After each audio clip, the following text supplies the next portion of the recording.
बोली रजरप्पा वाली छिन्न मस्तिका की, प्रेम से बोली विंध्याचल वाली मैया की।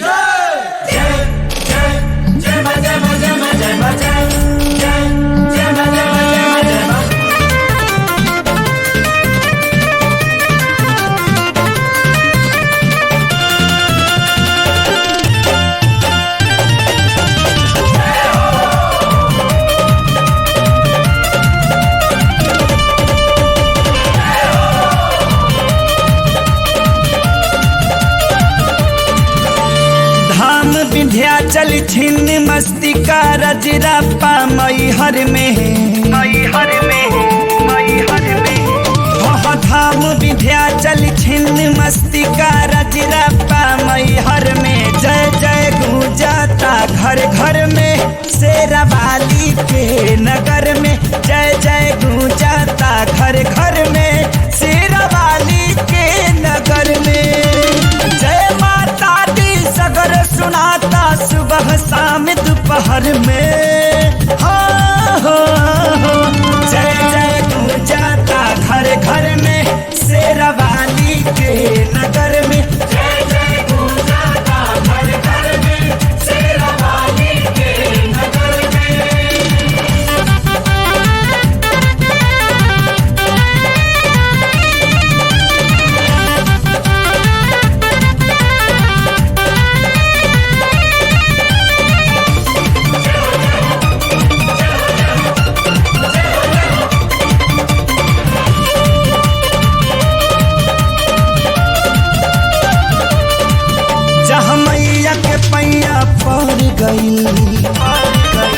हवा के धरती तार गइल,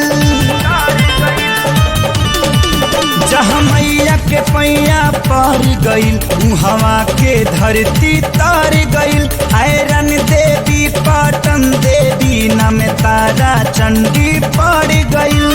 माई मुंडेश्वरी मंगला भवानी राखे सबके नजर में। हो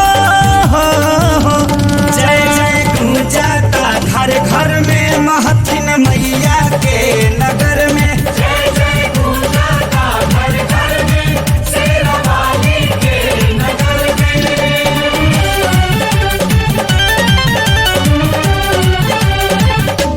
जय मां।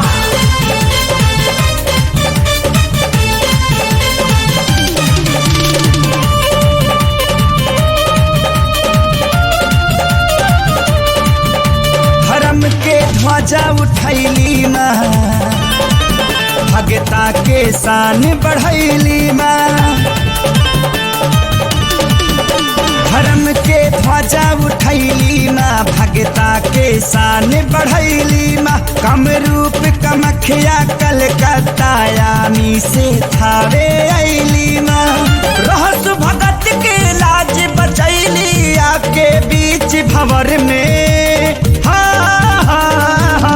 जय जय गूंजाता घर घर में, थावे वाली के नगर में। जय जय गूंजाता घर घर में, शेरावाली के नगर में।